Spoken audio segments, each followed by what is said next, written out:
ಈ ವಿಡಿಯೋವನ್ನು ವೀಕ್ಷಿಸುತ್ತಿರುವ ಆತ್ಮೀಯ ದೇವಜನರೇ, ಇಂದು ನಾವು ಯೆಹೋವನ ಮಂಜೂಷದ ಕುರಿತು, ಯೆಹೋವನ ಮಂಜೂಷವು ಅದರ ಮಹತ್ವ ಮತ್ತು ಯೆಹೋವನ ಮಂಜೂಷನ ಯಾರ ಮನೆಯಲ್ಲಿರ್ತಿತ್ತೋ ದೇವರು ಆ ಮನೆಯನ್ನು ಆಶೀರ್ವಾದ ಮಾಡುತ್ತಿದ್ದನು. ದೇವರ ಮಂಜೂಷನ್ನ ಯಾವ ರೀತಿ ಊರಿಂದ ಊರಿಗೆ ತೆಗೆದುಕೊಂಡು ಹೋಗುತ್ತಿದ್ದರು ಎಂಬ ಕೆಲವು ವಿಷಯದಲ್ಲಿ ಸಂಕ್ಷಿಪ್ತವಾಗಿ ಈ ವಿಡಿಯೋದಲ್ಲಿ ಯೆಹೋವನ ಮಂಜೂಷದ ಕುರಿತು ತಿಳಿದುಕೊಳ್ಳೋಣ. ಯೆಹೋವನ ಮಂಜೂಷು, ದೇವರ ಮಂಜೂಷು ಬಹಳ ಪವಿತ್ರವಾದದ್ದು ಮತ್ತು ಪರಿಶುದ್ಧವಾದದ್ದು. ಯೆಹೋವನ ಮಂಜೂಷು ಅಂದರೆ ಏನು ಅನ್ನುವಾಗ, ದೇವರು ಜಾಲಿಯ ಮರದಿಂದ ಆ ಯೆಹೋವನ ಮಂಜೂಷನ್ನು ಇಡುವುದಕ್ಕೋಸ್ಕರ ಪೆಟ್ಟಿಗೆಯನ್ನು ಮಾಡಿಸಿ, ಬಂಗಾರದ ತಗಡಿನ ಹೊದಿಕೆಯನ್ನು ಹೊದಿಸಿ, ಚೊಕ್ಕ ಬಂಗಾರದ ತಗಡಿನ ಹೊದಿಕೆಯನ್ನು ಹೊದಿಸಿ, ದೇವರು ಮೋಶೆಗೆ ಕೊಟ್ಟಂತ ದಶಾಜ್ಞೆಗಳನ್ನು ಆ ಮಂಜೂಷದ ಪೆಟ್ಟಿಯೊಳಗೆ ಭದ್ರವಾಗಿ ಕೃಪಾಸನದ ಮುಂದೆ ಇಡುತ್ತಿದ್ದರು ಎಂಬುದಾಗಿ. ದೇವರ ಮಂಜೂಷು, ದೇವರ ಆತ್ಮನು ಆ ಪೆಟ್ಟಿಯೊಳಗೆ, ಆ ಮಂಜೂಷದ ಪೆಟ್ಟಿಗೆಯೊಳಗೆ ದೇವರ ಆತ್ಮನು ಇಳಿದು ಬರ್ತಾ ಇದ್ದನು. ದೇವರು ಮೋಶೆಗೆ ಕೊಟ್ಟಂತ ದಶಾಜ್ಞೆಗಳ ಕಲ್ಲಿನ ಫಲಕಗಳನ್ನು ಆ ಪೇಟೆಯೊಳಗೆ ಇಟ್ಟಿದ್ದರು ಎಂಬುದಾಗಿ, ಸುರಕ್ಷಿತವಾಗಿ ಇಡ್ತಾ ಇದ್ದರು.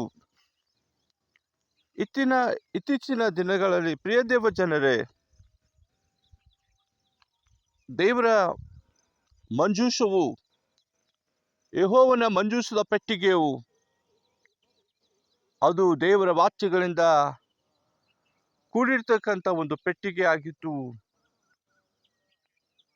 ಇಂದು ದೇವರು ನಮಗೆ ಕೊಟ್ಟಿರ್ತಕ್ಕಂಥ ದೇವರ ಪರಿಶುದ್ಧವಾದ ವಾಕ್ಯಗಳಿಂದ ಕೂಡಿರ್ತಕ್ಕಂಥ, ಒಡಂಬಡಿಕೆಯಿಂದ ಕೂಡಿರ್ತಕ್ಕಂಥ ದೇವರ ಸತ್ಯವೇದವೂ ಆಗಿದೆ. ಇಂದು ನಾವು ಆ ಸತ್ಯವೇದವನ್ನ, ಆ ದೇವರ ಮಂಜೂಷದ ಪೆಟ್ಟಿಗೆ ಸದೃಶವಾಗಿದೆ. ಯಾಕಂದ್ರೆ ದೇವರು ಆ ಮಂಜೂಷದ ಪೆಟ್ಟಿಗೆಯನ್ನ ಯಾರ ಮನೆಯಲ್ಲಿ ಇರ್ತಾ ಇದ್ದೀರೋ ಆ ಮನೆಯೊಳಗಿರ್ತಕ್ಕಂಥ ಜನರನ್ನ ಮತ್ತು ಆ ಮನೆಯವರನ್ನ ಸಮೃದ್ಧಿಯಾಗಿ ತುಂಬಿಸುತ್ತಾ ಆಶೀರ್ವಾದ ಮಾಡುತ್ತಿದ್ದನು ಎಂಬುದಾಗಿ ದೇವರ ವಾಕ್ಯದಲ್ಲಿ ನೋಡುತ್ತೇವೆ. ದೇವರ ಮಂಜೂಷದ ಪೆಟ್ಟಿಗೆಯು ಅದು ಜಾಲಿ ಮರದಿಂದ, ಚೊಕ್ಕದಾದ ಬಂಗಾರದಿಂದ ತಯಾರು ಮಾಡಿ ಸಿದ್ಧಪಡಿಸುತ್ತಿದ್ದರು. ಅದು ಬಹಳ ಪರಿಶುದ್ಧವಾದದ್ದು. ದೇವರ ವಾಕ್ಯಗಳನ್ನು ಒಳಗೊಂಡಿರ್ತಕ್ಕಂಥ ದೇವರ ಮಂಜೂಷ ಪೆಟ್ಟಿಗೆ ಮುಂದೆ ಸ್ತುತಿ, ಆರಾಧನೆ, ತಾಳು ತಬಲಗಳಿಂದ ದೇವರಿಗೆ ಘನಮಾನ ಸ್ತುತಿ ಸಲ್ಲಿಸುತ್ತಿದ್ದರು. ದೇವರ ಆತ್ಮನೊಂದಿಗೆ ಪರವಶವಾಗಿ ಕುಣಿದು ದೇವರ ಮುಂದೆ ಆರಾಧನೆ ಮಾಡುತ್ತಿದ್ದರು ಎಂಬುದಾಗಿ ದೇವರ ವಾಕ್ಯದಲ್ಲಿ ನೋಡುತ್ತೇವೆ. ಇದು ಯಾರ ಮನೆಯಲ್ಲಿ ದೇವರ ಮಂಜೂಷದ ಪೆಟ್ಟಿಗೆ ಇರುತ್ತಿತ್ತೋ ಆ ಮನೆಯನ್ನು ದೇವರು ಆಶೀರ್ವಾದ ಮಾಡುತ್ತಿದ್ದನು ಎಂಬುದಾಗಿ. ದೇವರು ನಮ್ಮ ಜೀವಿತದಲ್ಲಿ ನಮಗೆ ಜೀವಿತವನ್ನು ಕೊಟ್ಟಿದ್ದಾನೆ. ಯಾವ ಕೆಲಸಕ್ಕೂ ಬಾರದೇ ಇರತಕ್ಕಂಥ ಜಾಲಿ ಮರವನ್ನು ತಂದು ಚೊಕ್ಕ ಬಂಗಾರದಿಂದ ಕೂಡಿಸಿ, ಆ ಮರದಿಂದ ಒಂದು ಪೆಟ್ಟಿಗೆ ಆಕಾರದಿಂದ ಮಾಡಿ, ಅದಕ್ಕೆ ಬಂಗಾರದ ತಗಡಿನ ಹೊದಿಸಿ ಅದು ಕೃಪಾಸನದ ಮುಂದೆ ಇಡುತ್ತಿದ್ದರು ಎಂಬುದಾಗಿ ನೋಡುತ್ತೇವೆ. ದೇವರು ಅದೇ ರೀತಿ ನಮ್ಮನ್ನು ಸಹ ಯಾವ ಕೆಲಸಕ್ಕೂ ಬಾರದಂತ ನಮ್ಮನ್ನು ಪ್ರೀತಿ ಮಾಡಿ ತನ್ನ ವಾಕ್ಯಗಳನ್ನ ನಮ್ಮ ಹೃದಯದ ಹಲಿಗೆ ಮೇಲೆ ಬರೆದು ತನ್ನ ನಿವಾಸನದ ಮುಂದೆ, ತನ್ನ ಸಾನ್ನಿಧ್ಯದ ಮುಂದೆ ಇಟ್ಟುಕೊಳ್ಳಬೇಕೆಂದು ಆಶಿಸುತ್ತಿದ್ದಾನೆ. ಆದ್ದರಿಂದ ಇಲ್ಲಿ ನೋಡುವಾಗ ದೇವರ ವಾಕ್ಯವು, ದೇವರ ಮಂಜೂಷದ ಪೆಟ್ಟಿಗೆಯು ಯಾರ ಮನೆಯಲ್ಲಿತ್ತೋ ಆ ಮನೆಯನ್ನು ದೇವರು ಆಶೀರ್ವಾದ ಮಾಡುತ್ತಿದ್ದನು. ಇಲ್ಲಿ ದಾವೀದನು ಯೆಹೋವನ ಮಂಜೂಷವನ್ನು ತೆಗೆದುಕೊಂಡು ಬರುವುದಕ್ಕಾಗಿ 30,000 ಶ್ರೇಷ್ಠ ಸೈನಿಕರನ್ನ ತೆಗೆದುಕೊಂಡು ಯೆಹೂದ ದೇಶದ ಬಾಳೆಂಬ ಊರಿಗೆ ಹೋದನು ಎಂಬುದಾಗಿ ನಾವು ನೋಡುತ್ತೇವೆ. ಆ ದೇವರ ಮಂಜೂಷದ ಪೆಟ್ಟಿಗೆಯು ಗುಡ್ಡದ ಮೇಲೆ ವಾಸವಾಗಿರುವ ಅಭಿನಾದಾಬನ ಮನೆಯಲ್ಲಿತ್ತು ಎಂಬುದಾಗಿ. ಅಭಿನಾದಾಬನ ಮನೆಯಲ್ಲಿ ಅವನು ಗುಡ್ಡದ ಮೇಲೆ ವಾಸವಾಗಿದ್ದನು ಎಂಬುದಾಗಿ. ಅವನ ಮನೆಯಲ್ಲಿ ಯೆಹೋವನ ಮಂಜೂಷದ ಪೆಟ್ಟಿಗೆಯನ್ನ ಇತ್ತು. ಅದನ್ನ ತೆಗೆದುಕೊಂಡು ಬರುವುದಕ್ಕಾಗಿ ದಾವೀದನು ತನ್ನ ಶ್ರೇಷ್ಠ ಸೈನಿಕರಲ್ಲಿ 30,000 ಜನರನ್ನು ತೆಗೆದುಕೊಂಡು ದೇವರ ಮಂಜೂಷದ ಪೆಟ್ಟಿಗೆಯನ್ನು ತರುವುದಕ್ಕೆ, ದಾವೀದನ ಊರಿಗೆ ತರುವುದಕ್ಕಾಗಿ ಮುಂದಾದನು. ದೇವರ ಮಂಜೂಷದ ಪೆಟ್ಟಿಗೆಯನ್ನು ತರುವುದಕ್ಕಾಗಿ ಹೊಸ ಬಂಡಿಯನ್ನು ತೆಗೆದುಕೊಂಡು ಜನರನ್ನ ತೆಗೆದುಕೊಂಡು ಆ ಬಾಳ್ದೆ ಊರಿಗೆ ಹೋದನೆಂಬುದಾಗಿ ನೋಡುತ್ತೇವೆ.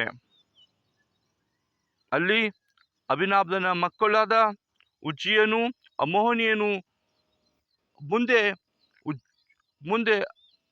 ಅಭಿನಾದಾಬನು ಬಂಡಿಯನ್ನ ಮುಂದೆ ಹೋಗುತ್ತಿರುವಾಗ ತನ್ನ ಮಕ್ಕಳಾದ ಇಬ್ಬರು ಉಜ್ಜನು ಮತ್ತು ಅಹಿಮೋಹನು ಬಂಡಿಯನ್ನು ನಡೆಸುತ್ತಿದ್ದರು ಎಂಬುದಾಗಿ. ಬಂಡಿಯು ಮುಂದೆ ಸಾಗುತ್ತಿರುವಾಗ ಬಂಡಿಯ ಗಾಲಿಯು ಕಲ್ಲಿಗೆ ತಗುಲಿದ್ರಿಂದ ಆ ಬಂಡಿ ಒಳಗಿರ್ತಕ್ಕಂಥ ದೇವರ ಮಂಜೂಷದ ಪೆಟ್ಟಿಗೂ ವಾಲುತ್ತಿರುವುದನ್ನು ಕಂಡು ಉಜ್ಜನು ಅವನು ಆ ಪೆಟ್ಟಿಗೆಯನ್ನು ಹಿಡುವುದಕ್ಕಾಗಿ ಕೈ ಚಾಚಿದನು ಎಂಬುದಾಗಿ ನೋಡುತ್ತೇವೆ. ಕೈ ಚಾಚಿದ ಕೂಡಲೇ ದೇವರ ಕೋಪ ಅವನ ಮೇಲೆ ಬಂದು ದೇವರ ಕೋಪಕ್ಕೆ ಗುರಿಯಾಗಿ ಅವನು ಅಲ್ಲೇ ಸತ್ತು ಬಿದ್ದನು ಎಂಬುದಾಗಿ. ಯಾಕಂದ್ರೆ ದೇವರ ಮಂಜೂಷ ಪೆಟ್ಟಿಗೆಯು, ಯೆಹೋವನ ಮಂಜೂಷ ಪೆಟ್ಟಿಗೆಯು ಬಹಳ ಪವಿತ್ರವಾದದ್ದು, ಬಹಳ ಮತ್ತು ಭಯಂಕರವಾದದ್ದು ಎಂಬುದಾಗಿ. ಯಾಕಂದ್ರೆ ಪ್ರಿಯ ದೇವಜನರೇ, ದೇವರ ವಾಕ್ಯವು ಬಹಳ ಶಕ್ತಿ ಉಳ್ಳದಾಗಿದೆ. ದೇವರ ವಾಕ್ಯವು ಬಹಳ ಬಲವುಳ್ಳದಾಗಿದೆ. ಆತನ ವಚನ ನಮ್ಮನ್ನ ಬಲಪಡಿಸುತ್ತೆ, ಆತನ ವಚನ ನಮ್ಮನ್ನ ಕಾಪಾಡುತ್ತದೆ. ಮತ್ತು ಆತನ ವಚನವು ಆತನಿಗೆ ವಿರುದ್ಧವಾಗಿ ನಾವು ಜೀವಿಸುವುದಾದರೆ ಅದು ಕತ್ತಿಯ ಬಾಯಿಗೆ ತುತ್ತಾಗುವುದು ಎಂಬುದಾಗಿ ಇಬ್ಬಾಯಿ ಕತ್ತಿಗೆ ಹೋಲಿಕೆ ಮಾಡಿದ್ದಾರೆ.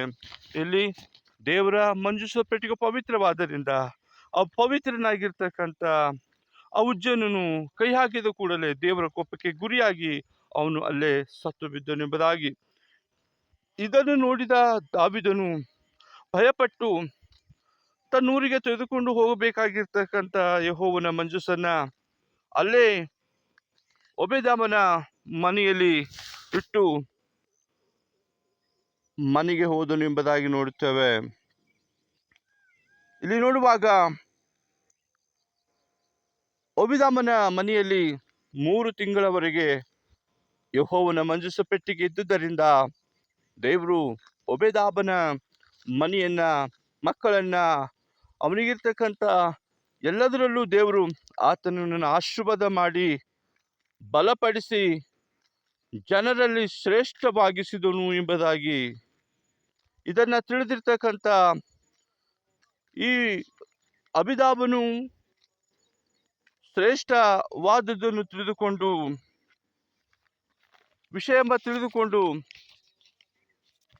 ದಾವೀದನು ತನ್ನ ಊರಿಗೆ ದೇವರ ಮಂಜೂಷ ಪೆಟ್ಟಿಗೆಯನ್ನ ತರುವುದಕ್ಕೆ ಪ್ರಯತ್ನ ಮಾಡಿದನು ಎಂಬುದಾಗಿ ದೇವರ ವಾಕ್ಯದಲ್ಲಿ ನೋಡುತ್ತೇವೆ. ಇಲ್ಲಿ ನೋಡುವಾಗ ದಾವೀದನು ತಿರುಗಿ ಓಬೇದೆದೋಮನ ಮನೆಗೆ ಹೋಗಿ ಸಕಲ ಸಿದ್ಧತೆಯೊಂದಿಗೆ ಪೂರ್ಣಾಸಕ್ತಿಯಿಂದ ಸ್ವರಮಂಡಲ, ಕಿನ್ನರಿ, ಶ್ರೇಷ್ಠ ಸೈನಿಕರೊಡನೆ ಹೋಗಿ ದೇವರ ಮಂಜೂಷದ ಪೆಟ್ಟಿಗೆಯನ್ನ ತನ್ನೂರಿಗೆ, ಗತ್ ಎಂಬ ಊರಿಗೆ ತರುವುದಕ್ಕೆ ತರುತ್ತಿರುವಾಗ ಮಂಜೂಷದ ಪೆಟ್ಟಿಗೆ ಸಕಲ ಸಿದ್ಧತೆಯೊಂದಿಗೆ ಸಡಗರದಿಂದ, ಸಂಭ್ರಮದಿಂದ ಕುಣಿಯುತ್ತಾ, ಉಲ್ಲಾಸ ಪಡುತ್ತಾ, ಜನರ ಮುಂದೆ ನರ್ತನೆ ಮಾಡುತ್ತಾ ಬರುತ್ತಿರುವುದನ್ನ, ಉಲ್ಲಾಸ ಪಡುತ್ತಿರುವುದನ್ನ ಇಲ್ಲಿ ಸೌಲನ ಮಗಳಾಗಿರುವ ಮಿಕಾಲಳು ಈ ದಾವೀದನನ್ನು ಮಾಡ್ತಕ್ಕಂಥ ನೃತ್ಯವನ್ನ ನೋಡಿ ಮನಸ್ಸಿನಲ್ಲಿ ವ್ಯಥಪಟ್ಟಳು, ಮನಸ್ಸಿನಲ್ಲಿ ನೊಂದುಕೊಂಡಳು ಎಂಬುದಾಗಿ. ಹೌದು, ದೇವರ ವಾಕ್ಯ ಪ್ರಕಾರವಾಗಿ ಹೇಳುತ್ತದೆ, ದೇವರ ಮಕ್ಕಳು ಪರವಶರಾಗಿ ದೇವರನ್ನು ಸ್ತುತಿಸುತ್ತಿರುವಾಗ, ದೇವರನ್ನು ಕೊಂಡಾಡುತ್ತಿರುವಾಗ, ದೇವ ಜನರೊಂದಿಗೆ ಸಂತೋಷ ಪಡುವುದನ್ನು ಬಿಟ್ಟು ಮನಸ್ಸಿನಲ್ಲಿ ನೊಂದುಕೊಂಡಾಗ ದೇವರು ಅದನ್ನು ನೋಡಿ ಆ ಮಗಳ ವಿಷಯದಲ್ಲಿ ದೇವರು ಸಹ ನೊಂದುಕೊಂಡನು ಎಂಬುದಾಗಿ ದೇವರ ವಾಕ್ಯ ಹೇಳುತ್ತದೆ. ಯಾಕಂದ್ರೆ ದೇವರ ಕೋಪ ಆ ಮಗಳ ಮೇಲೆ ಸಹ ಬಂತು. ಆ ಮಗಳು ಜೀವ ಇದಿಂದಿರುವವರೆಗೂ ದೇವರು ಆ ಮಗಳಿಗೆ ಗರ್ಭಫಲವನ್ನ ಕೊಡಲೇ ಇಲ್ಲ ಎಂಬುದಾಗಿ ನೋಡುತ್ತೇವೆ. ದಾವೀದನ ಈ ನೃತ್ಯವನ್ನು ಕೊಂಡು ತನ್ನ ಮನೆಗೆ ಬಂದು ಮನೆಯವರನ್ನ ಆಶೀರ್ವದಿಸಬೇಕೆಂದು ಮನೆಗೆ ಬಂದಾಗ ಇಲ್ಲಿ ಸೌಲನ ಮಗಳು ಮಿಕಾಲಳು ಈ ರೀತಿ ಹೇಳ್ತಿದ್ದಾಳೆ, ಇಸ್ರಾಯೇಲಿನ ಅರಸನು ಎಂಥ ಒಂದು ಜನರೊಂದಿಗೆ, ನೀಚರೊಂದಿಗೆ, ದಾಸರೊಂದಿಗೆ ಬತ್ತಲೆಯಾಗಿ ಕುಣಿದಾಡಿದನು, ಎಂಥ ಅವಮಾನಕ್ಕೆ ಗುರಿಯಾದನು ಎಂಬುದಾಗಿ ಮಿಕಾಲಳು ದಾವೀದನ ಕುರಿತು ಹೇಳುತ್ತಿರುವಾಗ ದಾವೀದನು ಹೇಳುತ್ತಾನೆ, ನಿಮ್ಮ ಕುಟುಂಬದವರನ್ನ, ನಿಮ್ಮ ವಂಶದವರನ್ನ ದೇವರ ಅರಸನನ್ನ ಆರಿಸಿಕೊಳ್ಳಲಿಲ್ಲ. ನನ್ನಂತ ದೀನನನ್ನ, ನನ್ನಂತನವನನ್ನ ಇಸ್ರಾಯೇಲ್ ಅರಸನಾಗಿ ಮಾಡಿದ ಕಾರಣ ನಾನು ಇನ್ನೂ ಅವಮಾನ ಹೊಂದುವುದಕ್ಕೂ ನಾನು ಸಿದ್ಧನಿದ್ದೇನೆ. ಇನ್ನು ನಾನು ಅವಮಾನದಿಂದ ದೇವರಿಗೆ ಮಾನ ತರುವುದಕ್ಕಾಗಿ ಎಂಥ ಕೆಲಸಕ್ಕೂ ನಾನು ಸಿದ್ಧನಿದ್ದೆ ಎಂಬುದಾಗಿ ದಾವೀದನು ತನ್ನ ಮಡದಿಗೆ ಹೇಳುತ್ತಿದ್ದಾನೆ. ಹೌದು ರೀ, ದೇವರಿಗೆ ಮಾನ ಆಗುವ ಹಾಗೆ ನಮ್ಮ ಜೀವಿತದಲ್ಲಿ ಕಾರ್ಯ ಮಾಡಬೇಕು. ದೇವರಿಗೆ ಸಂತೋಷಪಡಿಸುವ ಹಾಗೆ ನಮ್ಮ ಜೀವಿತದಲ್ಲಿ ಕಾರ್ಯಗಳು ನಡೆಯಬೇಕು. ದಾವೀದನ ಅರಸನಾಗಿದ್ದರು, ಇಸ್ರಾಯೇಲಿನ ದೊಡ್ಡ ಶ್ರೇಷ್ಠ ಅರಸನಾಗಿದ್ದರು. ದೇವರಾತ್ಮನೊಂದಿಗೆ ಪರಾವಶನಾಗಿದ್ದುಕೊಂಡು ಜನರೊಂದಿಗೆ, ಸೈನಿಕರೊಂದಿಗೆ, ದಾಸರೊಂದಿಗೆ ದೇವರ ಮುಂದೆ ಸ್ತುತಿಸುತ್ತಾ, ಆರಾಧಿಸುತ್ತಾ ನೃತ್ಯ ಮಾಡಿದನು ಎಂಬುದಾಗಿ ವಾಕ್ಯದಲ್ಲಿ ನೋಡುತ್ತೇವೆ.